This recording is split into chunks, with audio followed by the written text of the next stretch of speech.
Hey everyone, I'm Taryn. Hope you guys had a fantastic Easter with lots of eggs and all that jazz. In this episode, we have some pretty awesome news as well as some great games to go with it that I'm sure you'll love, so let's get started. FreeMMOStation.com.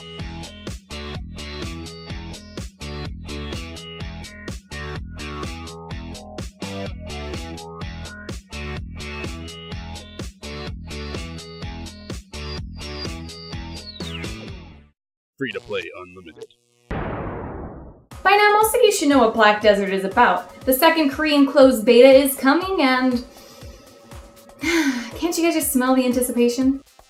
Pearl Abyss has been teasing us for a few weeks now with oh so much great stuff. They opened things up with what is possibly the most awesome character creation system ever, where you're able to tweak almost everything and create some cool poses to show your friends.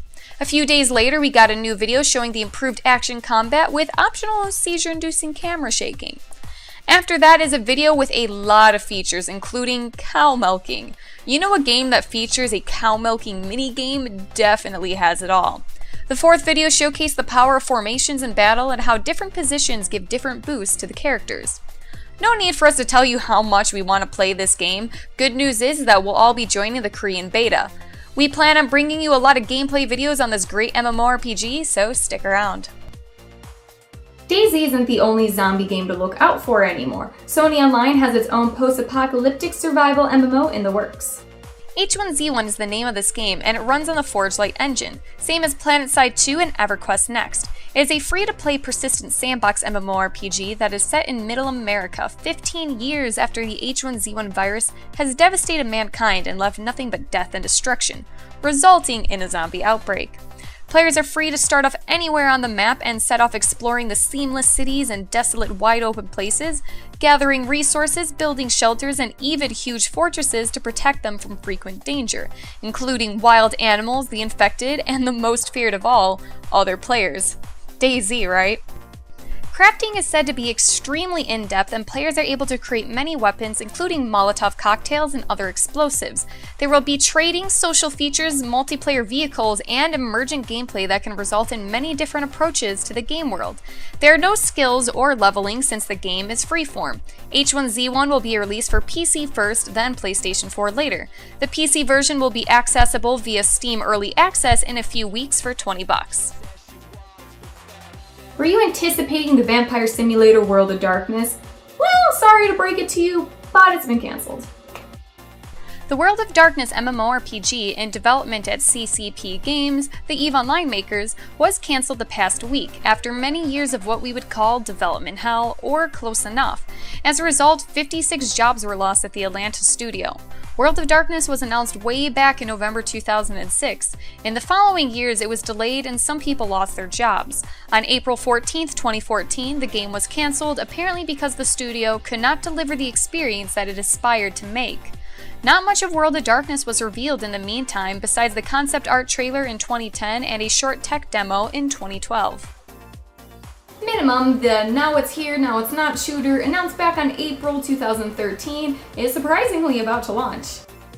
This blocky shooter from the now defunct Timegate Studios was rescued by Human Head Studios with the help of Atari and is going to be released on PC this spring through Steam Early Access. Minimum features 5-on-5 third-person shooter action, but adds crafting to the mix as well as MOBA elements. Resource gathering as well as armor and weapon blueprints are all part of the gameplay.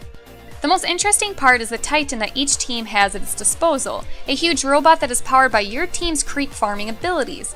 Human Head is the studio that was developing Prey 2 for Bethesda after allegedly leaving the project because it wasn't up to the required standards. Third time is the charm, the Orcs Must Die series is going free to play with the third game, Orcs Must Die Unchained. Orcs Must Die Unchained is also the first to include team multiplayer. 2 teams of 5 players will battle to attack and defend strongholds in a third-person tower defense MOBA approach that includes collectible card game elements. Dozens of unique heroes will be available, and for the rest, you can expect the usual in the series: over-the-top weapons, fiendish minions, and wacky traps.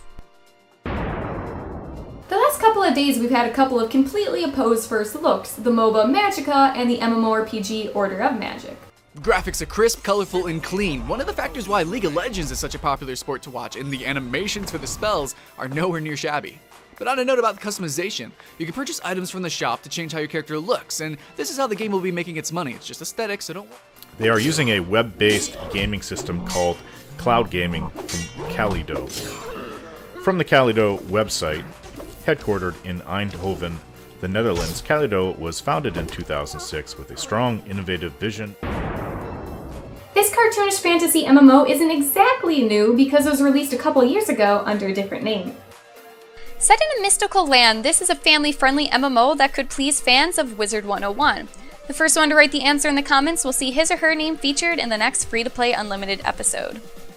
A couple years ago, who would have thought that Epic Games would work on a AAA free-to-play game? Fortnite is that game. The makers of the popular franchise Gears of War are working on the PC-exclusive Fortnite, a sandbox mix of third-person shooter and building that was announced in 2011. Think of the game as a cartoonish take on the Minecraft formula, and this is also the first to use the Unreal Engine 4. The alpha signups are already open on the official website. The focus of the game is building and shooting demons. Players have to build and strengthen their forts by targeting a surface and choosing a material. Campaigns are procedurally generated and feature plenty of destructible elements. Players have to gather materials and build their fort before nightfall when the zombie storm comes. Players only survive if they manage to close the storm clouds, and when morning comes, it's time to repair the fort. So far, 4 character classes are known: Constructor, Ninja, Commando, and Scavenger. Cooperation is essential to defeat the enemies, and more classes are going to be added along the way. Game Informer has the exclusive on this game, so go check them out if you want to see plenty of alpha gameplay.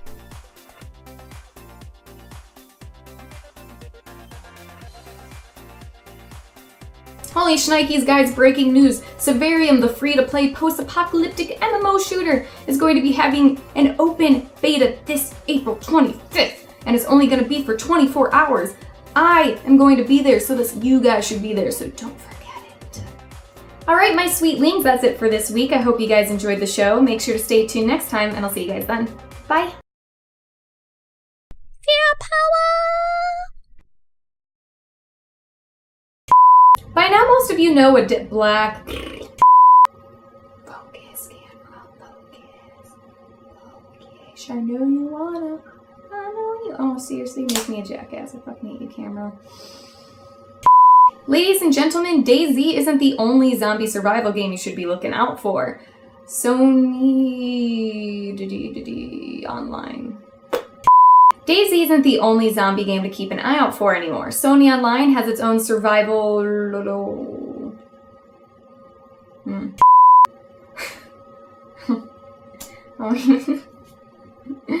Oh, that got far. Third time is the charm. Orcs Must Die is going free to play with the third game in the series, Orcs Unchained.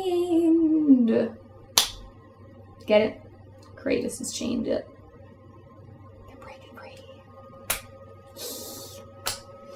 This is what happens when I record and I'm in a room by myself. Third time is the charm. Orcs Unchained. No, fuck. Every time.